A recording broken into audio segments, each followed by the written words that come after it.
All my days is about to start, you know. Whew, man, welcome back to another one. I'm saying another reaction video, another Louaista reaction video. We're on the run of Louaista reaction videos right now. I just finished a crazy one and I actually feel away about it after watching that because that was crazy, man. What a bro. So yeah, we got Fat Joe, the biggest liar in hip hop, and then he violated him on the thumbnail. Man added 200, 300 pound liar.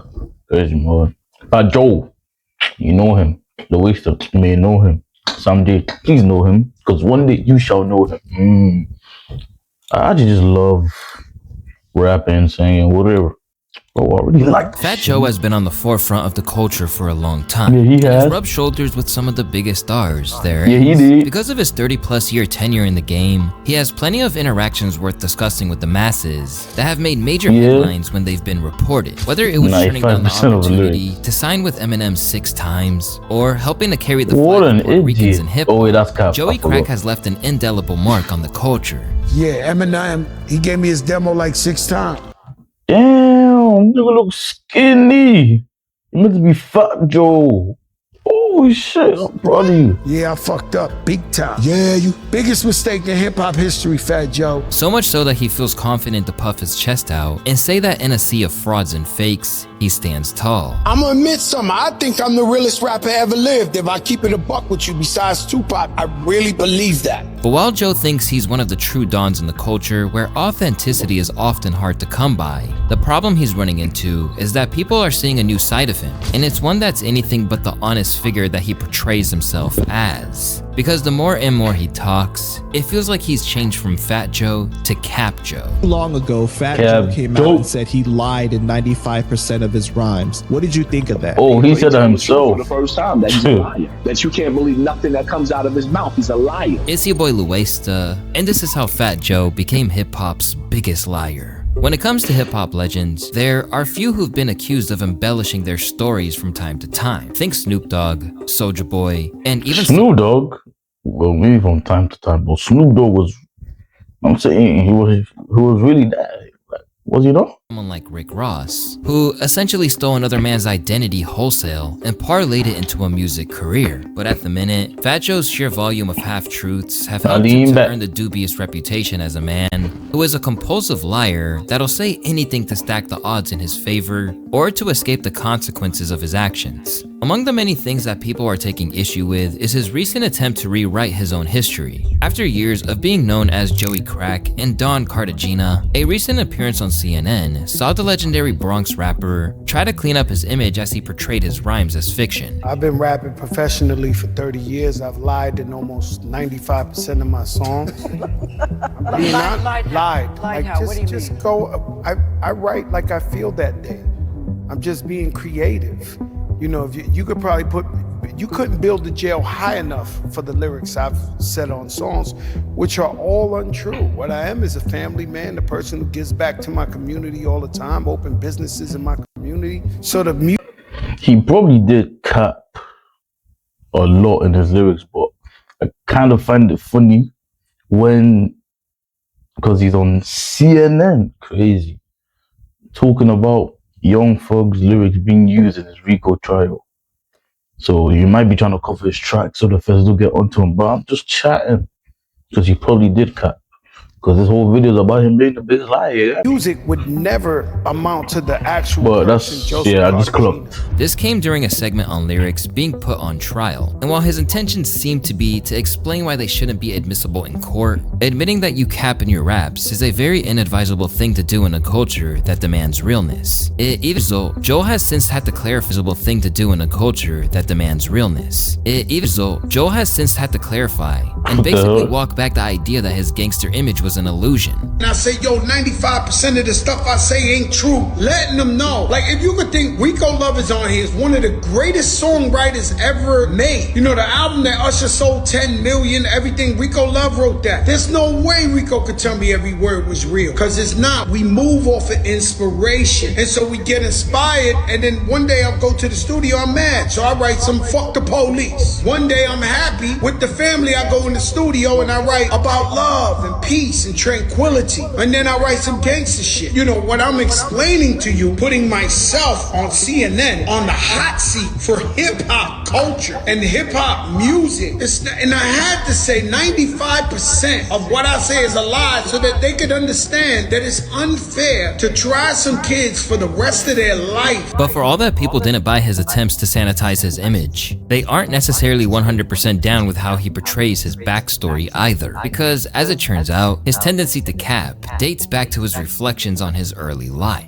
If you ask Fat Joe, he was a menace growing up. And not just in the bodega's candy aisle. Over the course of his time in high school, Joe was allegedly defeating trained fighters. I'm gonna say like something that. that might sound really weird to everybody. Fat Joe's a black belt. Those, get ready, let me get a flag. I fought enough niggas karate. I beat a karate expert up one time in Morris High School. That nigga used to come with the trophies. Yeah. Yo, he used to come with the trophies. They thought, I beat that boy. He know if he alive. He know I beat the smoke out that nigga. He used to come to the school with the trophies like he was a karate king. I beat the brakes off him in front of him. He thought niggas was scared of him because he was fighting. That shit don't work over here. But what I was gonna say to you is, He ain't got you with nothing. He ain't got you with a chopper, kick, nothing. He was kicking and I was going, bow, kicking, bow. That boy was out of, it was like, yo, my man, this ain't the flex, B. Right. This is rock 'em and sock 'em, nigga, the Bronx. You got socked. But listen, that wasn't even where I was going with him. He lined me up every episode. He lined me up. Be careful. But as unlikely as this seemed, it pales in comparison to Joey Crack's claim to have robbed an entire gym class. Or even more ludicrously, that they actually helped to make his escape with the goods. I once robbed my whole gym, the whole gym. Like 70 kids robbed them? without a gun. Like, yo, everybody give me your coats, give me your Walkmans, give me your this.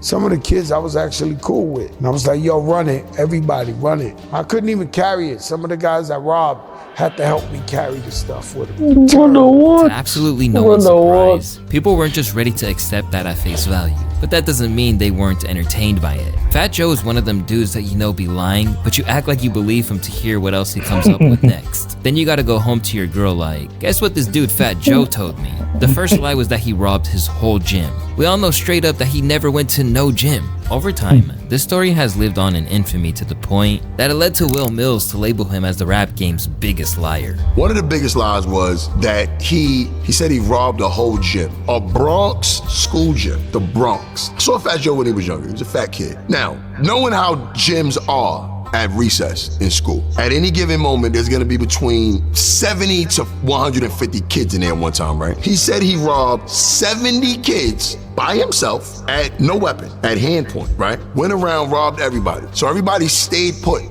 Nobody decided to jump him. I'm painting a picture here for you, Vlad. He said he had so much stuff that some of the people he robbed helped him carry it. Come on, bro. Through stories like this, Joe has built himself as a mythical figure in the Bronx. But not all of his tales revolve around street life. In certain circumstances, his fictional tales are a way to boost his rep in the rap game, particularly when it comes to his dealings with fallen legends in the industry. Among the standout stories that caught Joe major flack was his claims that before the untimely passing of the legendary Biggie, the two had hooked up to record a joint album that was heavy on disses towards his then nemesis Tupac. We did, but it never came out. R.I.P. to both of them. Oh, really? Yeah, we did record. We was doing an album. Was the song ever leaked or anything? No, we did like 4 songs.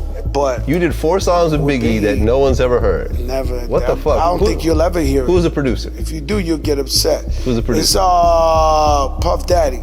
Okay, never mind. So whatever. But without Biggie being able to confirm this revelation has come under a whole lot of suspicion. For one thing, Lance Unrivera, a former music executive who was perhaps best known for allegedly being stabbed by Jay-Z over a dispute about bootleg versions of his album, have cast skepticism over it. I love Fat Joe, and Fat Joe is my guy. I love the Jada and Joe show, and now I know why they're running with the Joe's the king of Cap. I'ma call Cap without even knowing, right? Cause I don't know for sure, right? But I'm calling Cap that they're, cause if there was a real legitimate album, I would have heard about that, right? And I wouldn't have heard about them doing songs together. The claim was also disputed by Lil C's, who said that he wouldn't have made a project based on beef. Big wasn't gonna put forth a full effort into a whole full song dissing Tupac. But I'm going to say some lines to let you know I'm aware of what you're doing, I hear it. And Big was kind of more like just sprinkling on it. On the Jay-Z record, if Faith had twins, she'd probably have Tupacs. He was kind of like, yeah, I'm letting you know I'm aware of it, but I'm gonna have fun with it, and I'm not gonna say too much because Big didn't really want to make it that. He didn't want to thrive, he didn't want to add too much fuel to it, but I'm gonna let you know, I hear you. Besides that, he also claimed that he wasn't privy to any alleged tracks with Fat Joe, and as one of Biggie's most trusted lieutenants, he definitely would have. I don't think so. I'm sure I was around for a lot of stuff, and I didn't hear none of that at all. Shout out to my brother Fat Joe too, but maybe that's something he know. Maybe that's something I wasn't around for, but I didn't hear those records. But him and Biggie was working on the album together, right? They was talking about working on some stuff, but I don't recall no records getting recorded. I never heard none of them. You know what I mean? So I can't speak on that because I never heard the records. With those who were around at the time claiming that there was no way this was real, the real question is why Joe would go through the trouble to lie about something like this. And if you ask former Terror Squad member Cuban Link, he believes it was a ploy to artificially boost his profile in the game. He wants to put himself with the elites. He wants to be a tether. Isn't that what they say? The FBA says a tether. He wants to latch on to the legacy of Biggie now. He wants to latch on to the Biggie legacy. As crazy as his tales about Big are, his ties to both sides of the great figureheads of the East and West Coast conflict actually remain under suspicion. As one of the biggest rappers in New York at the time, Fat Joe was naturally trying to carry the flag for the East as Tupac led a campaign against the rival coast. And back then, Joe insisted he was ready for war on Biggie's behalf. So what happened was East Coast, West Coast, Biggie's my man. And to be honest with you, they would really, I want to use my words correctly. Let's just say the West Coast was like leaning on New York, like really leaning on New York, like hard. The pressure was legendary, and the New York rappers, they just wasn't really coming back at them like that, and they was just violating, right, doing crazy shit. I don't came in New York, talk about all type of shit going on, right? And so I'm in the radio one day, and they asked me the question, yo, Joe, what you think about Tupac and all that? I said, yo, he's cool, but if they step to me, it's gonna be some shit. During that interview, Fat Joe mentioned that when his music aired, Tupac, who was incarcerated in New York City at the time, heard it along with everyone else in jail with him. This allegedly put Pac in a difficult spot, where the Puerto Ricans basically saw this as Joe putting a hit on the West Coast star. And if Joe is to be believed, this meant that he basically had to lay down the law to save Pac's life. Tupac got beef with Fat Joe, no. And then we was still in the street hard. Right. So I said that in the interview, you gotta be careful. Your words could really create problems. So then I get a phone call from Greg Nice, who pretty much put me in the game, one of my brothers. He said, yo, Joe, I got Pac on the other line. I was like, Pac? So I pick up. Tupac, I don't want to elaborate too much, guys, but what I'm saying is Tupac was like, yo, these Puerto Ricans is on me. Like, you said something in the radio. I don't got a problem with you, Joe. Like this, I know what's up. This is, and so, we sent the kite out to the Puerto Ricans and be like, nah. This ain't about that.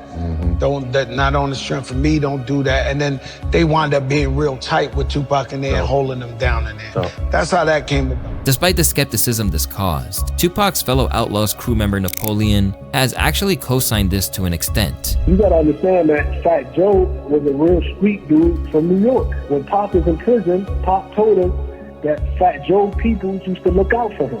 The Puerto Ricans, he said Puerto Ricans used to hold me down. Ultimately, Tupac isn't here to clarify what really happened, but even if Napoleon gave it the green light, Joe's version of events was disputed by Pac's cousin William Lassane, who said that it didn't check out. The reason why I'm questioning that is because I know how the Puerto Ricans roll in prison, right? I know how they roll. And I know Joe is strong in New York with Puerto Ricans. I've been around Joe several times and he got Puerto Ricans around him that'll hurt something, for real, for real. But as far as Tupac being in prison and having to call Joe to keep the Puerto Ricans off his back because they think that he got beef with Joe in the street or some, I don't know about that. Mind you, I was going to visit Pac every month. If Pac was having problems with anybody in prison, I would have been the first to know about it. As a proud Puerto Rican and Cuban, Joe was never shy about flexing his ties to the real street dudes in that circle, but this has caused problems in the past when he's gone too far with trying to put on for his heritage and said something that is just flagrantly not true. A little while back, Fat Joe sparked a major controversy when he claimed that Latinos were as instrumental in creating hip-hop as black people were. Latinos created hip-hop. If you go to Louaista, the first hip-hop movie, you will see the Cold Crush Brothers. Their DJ was Charlie Chase, Puerto Rican. And you'll go to the battle that they had with Romantic, which was the first Puerto Rican MC. Ruby D was in there with the Fantastic Romantic. You cannot eliminate the Latinos' contribution to hip-hop. When you talk about breakdancing, we talk about rock steady and crazy legs. When you talk about graffiti, like, it's every element of hip-hop. It was 50-50, bro. This caused a major uproar and found him fighting a battle that even his compatriots didn't want to take him on. Latino contributors, not creators. Latinos had no part of the original influence, which was black people listening to music. Puerto Ricans had to go where black people were to experience hip-hop, and I'm Puerto Rican. But it wasn't just fellow Latinos who were aggravated by his claims. After the clip went viral, Tariq Nasheed came at him. In the movie, all the pioneers, they were like, yeah, when we were doing it, there just were no Latinos participating. We had a couple in the audience watching, but they just came later. They just weren't into it early on. And that's the truth. Yeah, and listen, you've had very prominent Latinos over the years. Crazy Legs, of course, Big Pun, and Fat Joe, and Cypress Hill, you know, MC Frost. Like, there's been a lot of very important figures in hip hop. But I guess if you're talking about the original, then yeah. Likewise, Lord Jamar let it be known that there was a big difference between being there in the aftermath of its invention and being there when it really went down. Were they the first contributors? Yes. Did they do things to help proliferate hip hop? Yes. Were they, you know, do we have valuable people from the Puerto Rican culture that has contributed? Absolutely. But in the beginning stages of hip hop, in the creation stages of hip hop, this was very much a black American youth thing that had no outside influences from Puerto Rico or Jamaica or any other type of place that you may name. The influences, if anything, were from down south America. The influences were our parents' music. Like, it had nothing to do with any outside people, and any individuals that might have been from those places did not bring that culture to hip hop. They had to act black in order to assimilate to hip hop culture. Aside from getting flamed for this claim, Fat Joe didn't help his case when he later contradicted himself, saying on the Joe and Jada show that his dad tried to discourage him from trying to rhyme due to lack of Latinos in the culture. It was worse for me. I had a Cuban father. He didn't understand you at all. On the table, he definitely looking at. Now, he was telling me the plain truth. He was like, "You're not going to make it. Have you seen any Spanish guys make it in this shit? You're done." And I'm from the soil, the Bronx. And my father actually saw hip hop born. He was like, "There's no other Spanish people doing this, Papi. Like, you have no chance." And I'm on it. I'm in the kitchen, waiting on the table. The original creation. I don't see nobody Spanish making it in that game. I don't see you having a future over there because of the fact, the simple understanding is that's not their history, that's not their lineage, that's not their culture. That right there is what black people do, son. That ain't really us. Nah, later on you become a fan, but that's all this argument was. Speaking on the Joe and Jada show, his reputation as the king of cap really kicked into overdrive courtesy of his podcast with Jadakiss. In its short time in existence, Joe has rhymed off an endless array of questionable tales. And let's not forget the pause-worthy moments too. I'm a cereal glizzy eater. Oh, You know what I'm saying? Whoa. No, I'm telling you, pause. Pause. Yo. Pause. Whoa-ski. Pause. Yo, come on. Pause. Pause. Everything was going smooth. Hold up. Sorry off the symbol. Courtesy of his vivid imagination, Joe is leaving his co-host bewildered with some of his bizarre comments. Because crack in the 80s, it first caught the fly guys. The fly guy. Like, in other words, me and you Yeah, it used to be a might cool have been thing to do smoking back crack then, yeah. if it came out now. No. We ain't know. I'm just listen. Fuck what you talking about? I don't This is care what when I'm he saying. came out. This is why I'm trying to. I ain't hear You that with man me? made. And when it comes to his stories, it's fair to say that some of the far-fetched names are ringing alarm bells. There are even times where it seems like he's subliminally borrowing from pop culture to create his stories. I had an army since I was in kindergarten, bro. I'm telling you, I got a story. He rest in peace. Julio Fuente, my barber for many years. He said I was 5 years old. I walked to his barber shop with 20 kids. And he said, he was like, yo, I can't cut your hair with these 20 kids. And he said that I told them all to go outside and wait for me. And they all went outside. And that's when my barber, Julio Fuentes, told me, I knew you were the leader. I knew you were gonna run this shit. You was 5 years old telling 20 guys wait outside, right? Julio Fuentes is Fred Sanford's neighbor. In this era, Joe's willingness to take undue credit for things is reaching Soulja Boy proportions. During a recent collab with Complex, he claimed that he was supposed to get his first Jordan sneaker collab by a rapper. I was the first rapper with a Jordan sneaker. Not only that, designed by Michael Jordan. But 7 meetings? 7 meetings. They had the whole sneaker. What the flip is he wearing? Insole. Not the jacket. Jordan wanted. Yo. I ain't hearing that nigga. But when it's wrong, it's wrong. What he took could be unique and being different to a whole nother level, bro. It's just, I mean, you like what you like, but bro, you're clearly doing this for different reasons.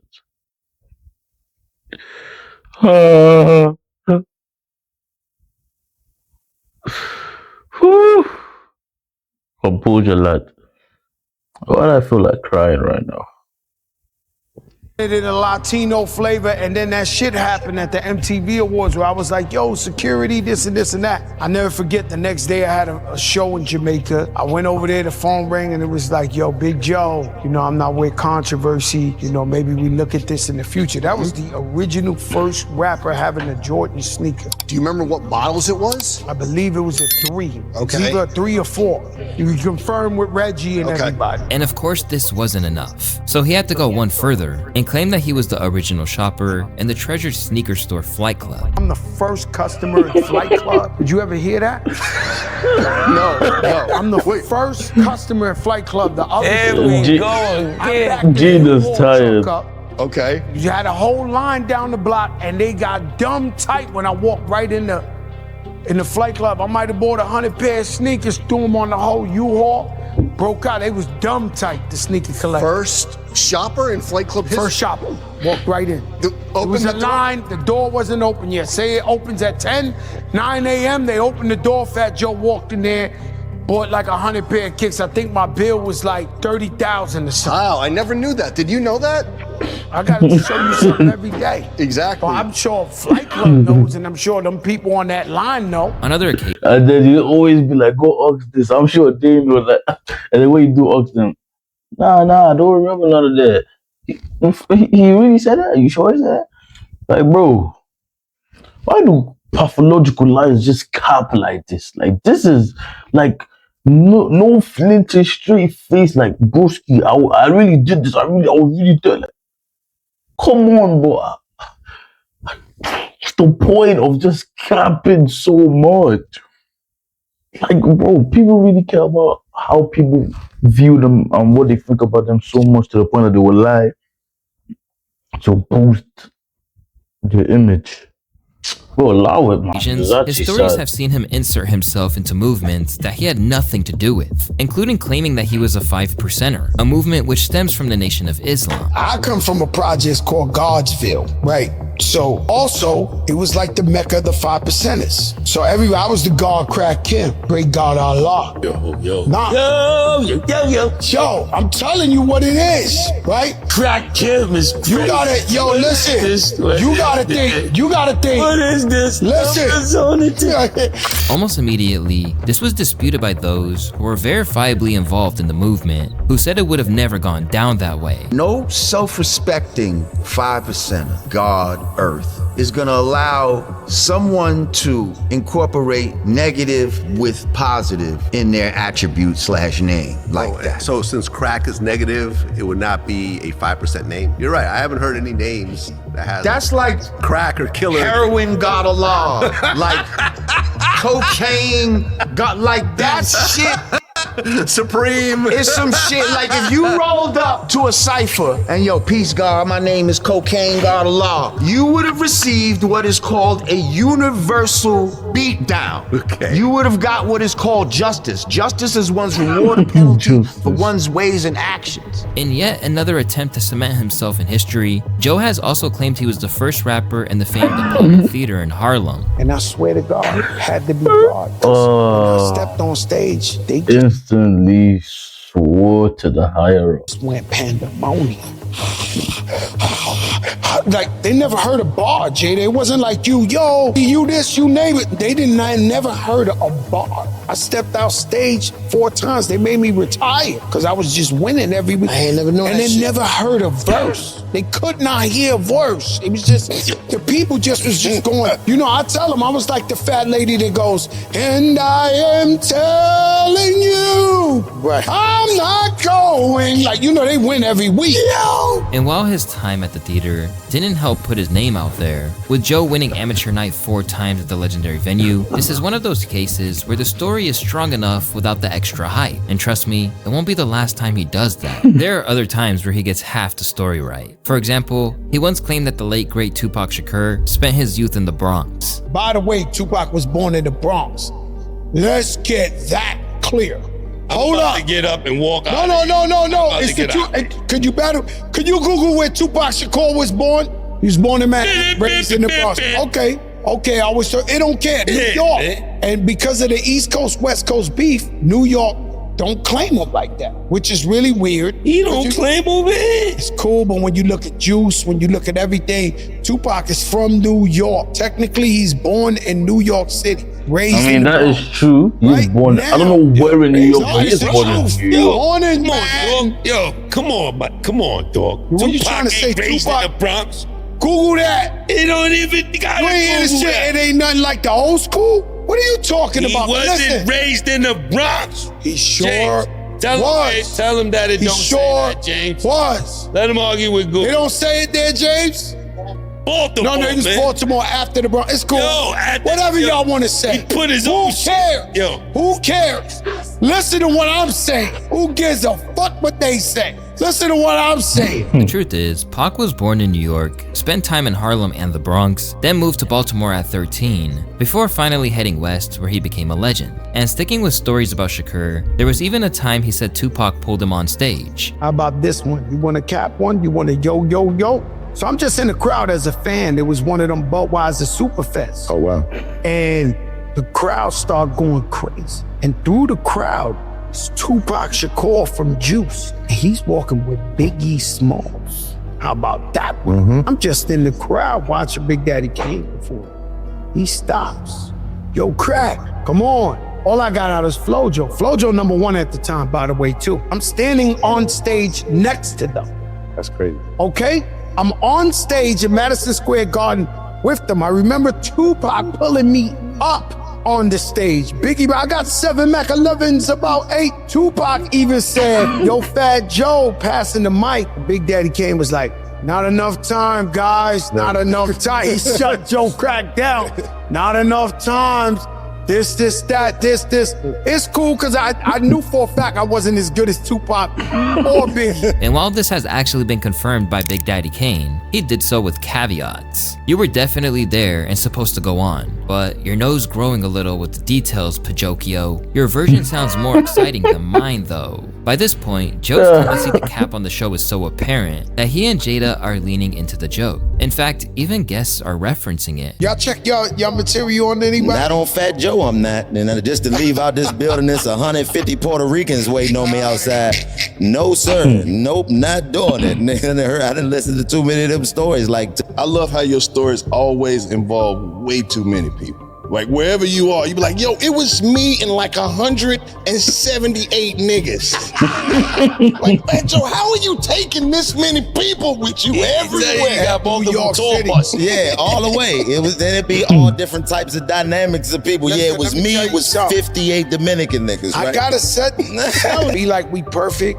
Fuck that. I like a hot dog. Well, why you tell me I gotta go to Turkey then? If that's the case. I thought it was vulnerability. Nah, go take care of yourself, man. Yeah, you ain't got one. You look like you was at the Django and they shot half your shit back. Django? Come on, man.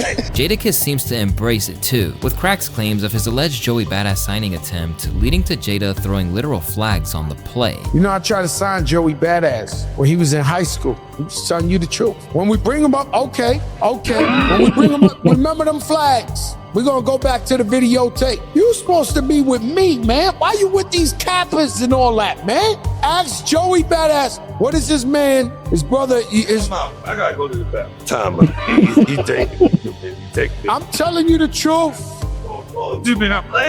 As for the audience, there's a real sense that it's part of the reason he never loved straight face. Just like, come on, man, I'm telling you the truth. Bro, I don't know what to believe. This man got more fairy tales than Walt Disney. As things have progressed, Joe has actually owned up to getting things twisted. And I hear him tell the Cap stories. He exaggerates a little bit. Just a little. But I was there for some of those things when it happened, so I know some of it is true. I know a majority of it is true. Most of it is true. If I tell you 100 guys, it might have been 25. I'm gonna keep it a buck, but that's about the only thing I can see with Cat, cause all my shit is backed up. Receipts. I got receipts. There is a lot of guys who took smacks to the face out there that y'all call the biggest legends in the world, that they wearing it well, and they're looking at this show and they're like, that boy is not lying. I'm telling you the truth. There's a guy, somebody had to get punished. If I'm telling you these stories, I robbed the gym, I punished this one or this. Somebody's father was punished out there and knows it. It knows. You know, I had to go to Yonkers one time. You heard the scrap. Oh, you heard that? You heard I threw the whole block on the floor. Don't you hear that? The whole block. I didn't know. I didn't hear the floor. And at this point, he's acknowledged it's affecting his standing. I think you still safe. Like, people don't think you crazy. Like, you've been up there. No. I'm saying if we cancel, hold up. If we cancel the show today, you will still walk out of here the same Jadakiss. I am the Cat King, a liar, story evangelist. I done sacrificed. What is happening? No. Wait, is this what people saying about you? We got the most lit show in the game. I know. Why you think I'm here? I know, sis, but what you gotta understand is, when I tell them I'm the God Crack Kim, I will show them a picture of me 15 years old with the kufi on, and then if you swipe left, I got the metra. Just so you know, you might have robbed the gym. You know, my shit come with receipts. But it sounds like, yo, this guy's going crazy. No. Fat Joe is losing his mind. You know. I almost wore the royal blue hat for the cat. But while much of this is all in good fun, there are times where his relationship with what's real and what's fake gets a little more sinister. Particularly when it comes to his late friend and rhyming partner, Big Pun. During the 90s, Big Pun and Fat Joe put Terror Squad on the map. At the time, they were inseparable. And after Big Pun sadly passed away at just 28 from a massive heart attack, it was assumed that Joe would ensure that Pun's family were good for life. But when a documentary revealed that Pun's wife was staying in a shelter, Joe, in response, took to Hot 97 to claim he's done the utmost to help. She says, Joe, I'm broke. We got no money. Oh my God. You go larger. God damn.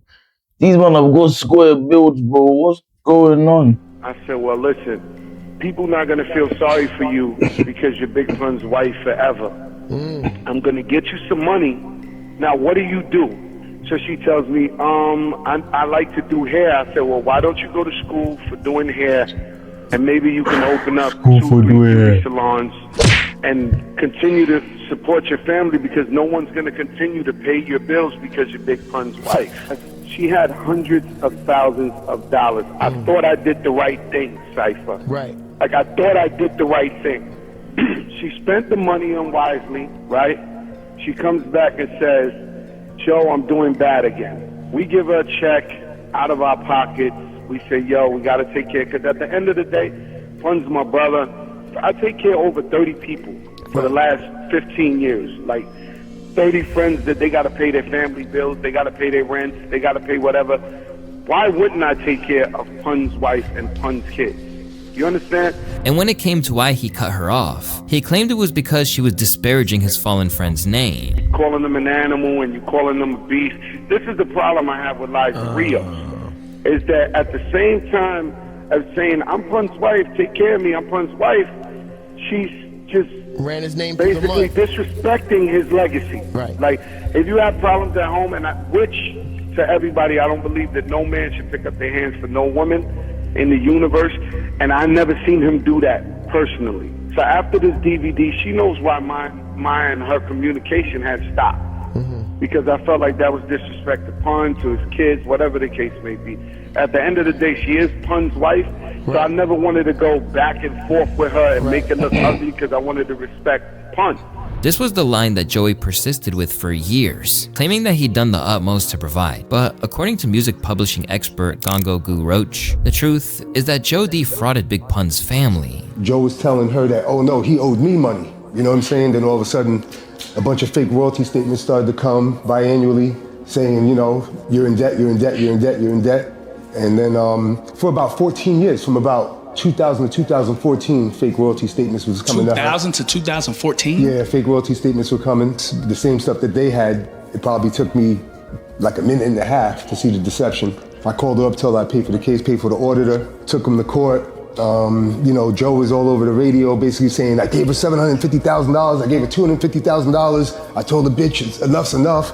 Everybody bought it and believed it. You know, he has the big platform. He could call Envy or all these other people and go in their radio station and be like, look, she's lying. And, you know, she can't do the same thing. You know what I'm saying? After extensive litigation, Gongo claims he eventually got his wife what she was owed, even if Joe denies it. Yeah, for 14 years. But like I said, took him to court probably September 2014. By the time I think March, we were in settlement by the time March 2016 came. He was in mediation. And I mean, according to him, there was never a court case. He was on Drink Champs and other platforms basically saying, I went to court and the judge said, what are you doing here? And I walked out. He basically went on the platform saying that there was no court case. Reportedly, this even hindered the release of a new project to celebrate Pun's life because he wanted his name to be cleared. Even though she got vindicated through court, still nobody reaches out to her. You know what I'm saying? Say, oh, my bad, or I see what happened, or anything like that. And then you know what else Joe did?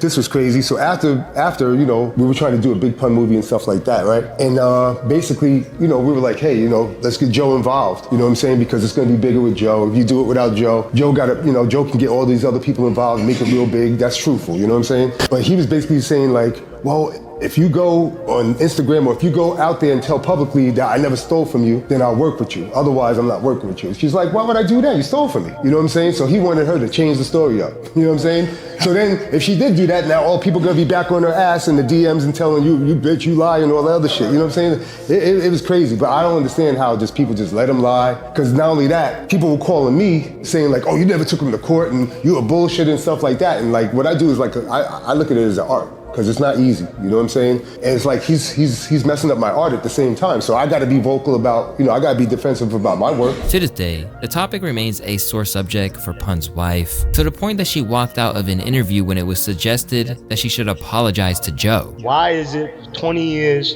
how long, and you guys still haven't managed to really like settle, like? And he said that he wants just an apology. You can't do that? Like, as in... Are you serious? No, I'm asking you. Why would I give him an apology after what he put my family through and what he did legally? Was it legally? Like, how... You know what? Can we stop this for a second? Yeah. I'm leaving this interview. What? Because this is like a whole Fat Joe situation now. No. Yeah, I'm good. I'm good off of this. On account of everything he said and done, it's easy to see how he's become known as the King of Cap. But there's a level of delusion that goes along with it, as he actually believes that if anything, his new podcast will vindicate him. The one thing this show, I'm not gonna lie to you, has done for me. You see, look at his face, grabs his hat, because he's like them.